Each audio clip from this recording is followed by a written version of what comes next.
Morning બાળકો. Good morning sir. વાહ ભાઈ વાહ, આજે તો જાગૃત અવસ્થામાં છે, એકદમ ખુશ ખિલખિલાટ. શું છે કઈ નવું કઈ બનાવવાના છે પોપટભાઈ? પોપટભાઈ આજે ભુજિયા બનાવવાના. મોઠિયા બનાવવાના એટલે ઘૂઘરાની જેમ કૂદકા મારો છો. માપ ના ખાધો બરોબર. કયો પ્રોગ્રામ ચાલતો હતો? 8મો દશાંશ સંખ્યાઓ. ચાલો આપણે 8માં જોઈશું સ્વાધ્યાય 8.2. દાખલો એવું કહે છે કે દશાંશનો ઉપયોગ કરી રૂપિયાના સ્વરૂપમાં ફેરવો. તો પહેલી જ વસ્તુ યાદ રાખવાની. શું યાદ રાખવાની હોય? તો ખાસ યાદ રાખવાનું કે જ્યારે રૂપિયાને પૈસાને રૂપિયામાં ફેરવવાનું હોય અને રૂપિયાને પૈસામાં ફેરવવાનું હોય ત્યારે શું કરવાનું? તો અહીં હું લખું છું, યાદ રાખો. શું યાદ રાખવાનું ભાઈ? તો કે રૂપિયો 1 બરાબર 100 પૈસા. બરોબર. જો પૈસામાં ફેરવવાનું કે રૂપિયાના પૈસામાં ફેરવવાનું કે તો ગુણાકાર 100 કરવાના. પણ પૈસાને રૂપિયામાં ફેરવવાનું કે તો ભાગાકારમાં 100 કરવાના. કેટલા કરવાના? 100. એટલે કે કોઈ પણ સંખ્યાને 100 વડે ભાંગવાની. અહીંયા જોઈ લો, એ જ વસ્તુ છે. પૈસામાં ફેરવવાનું કે છે, 5 પૈસા છે અને રૂપિયામાં ફેરવવાનું કે છે. તો રૂપિયામાં ફેરવવા માટે શું કરીશું ભાઈ? 1 રૂપિયો હોય તો 100 પૈસા થાય, પણ 100 પૈસા એટલે 1 રૂપિયો એમ લખવાનું. કેટલા? અહીં લખી નાખીએ આપણે. ચલો, 100 પૈસા બરાબર 1 રૂપિયો. તો એ 5 પૈસા બરાબર કેટલા ખબર નથી બેન? ધરતી 5 પૈસા આપેલા છે. 5 પૈસા ગુણ્યા 1 એટલે 5 ગુણ્યા 1 ભાગ્યા 100. જો થઈ ગયું ભાગાકારમાં. પૈસામાં ફેરવવા માટે,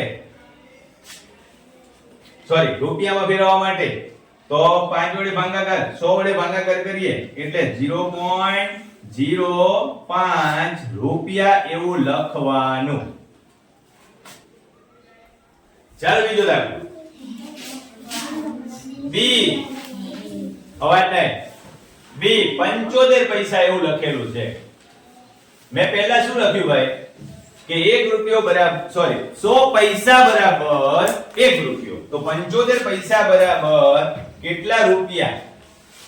જો 75 ગુણ્યા 1 કરવું પડે અને ત્રિરાશીમાં છેદમાં 100 લખવાનું. એટલે 75 ભાગ્યા 100 એટલે 0.75 રૂપિયા. આ થઈ ગયું બી. સી માં 20 પૈસા આપેલા છે. સી માં કેટલા આપેલા છે ભાઈ? 20 પૈસા. ઉપર મેં લખેલું હતું 100 પૈસા બરાબર 1 રૂપિયો. તો 20 પૈસા બરાબર કેટલા? તો કે 20 ગુણ્યા 1 ભાગ્યા 100. કેટલા પૈસા થાય? સીધા 2 પોઈન્ટ કાપો એટલે 0.20 લખવાનું. એટલે 0.20 રૂપિયા. પાછળ શું લખી નાખવાનું? રૂપિયા. ચાલો ડી. ડી માં શું છે? ડી માં 50 રૂપિયા અને 90 પૈસા. 50 રૂપિયા અને 90 પૈસા. ભાઈ રૂપિયાને એમને એમ રાખો, 50 ને એમને એમ જ રાખું છું. 90 ને રૂપિયામાં ફેરવું એટલે 90 ભાગ્યા 100 કરું એટલે કેટલા થાય? આ 50 એમને એમ રહેશે અને અહીંયા 0.90 થશે. જવાબ શું આવશે? 50.90 રૂપિયા એમ લખાય. 50.90 રૂપિયા એવું લખાય. આટલે સુધી આ એક દાખલો છે. અહીંથી પાછો અહીં બીજો દાખલો લખી. ચલો બરોબર. પેન બદલી નાખીએ. ચલો એટલે તમને દેખાય. 725 પૈસા છે. કેટલા છે? 725 પૈસા. ડી 725 પૈસા. 100 પૈસા બરાબર 1 રૂપિયો. તો 725 પૈસા બરાબર કેટલા? તો કે 725 ગુણ્યા 1 ભાગ્યા 100 ગુણ્યા 1 લખવું હોય તો લખો અને ના લખવું હોય તમને સમજાઈ જાય પછી તમારે સીધું ભાગાકાર 100 વડે કરવાના. હવે 2 પોઈન્ટ કાપવાના, 2 મીંડા હોય એટલે 1 અને 2 7.25 રૂપિયા એમ લખવાનું. બરોબર?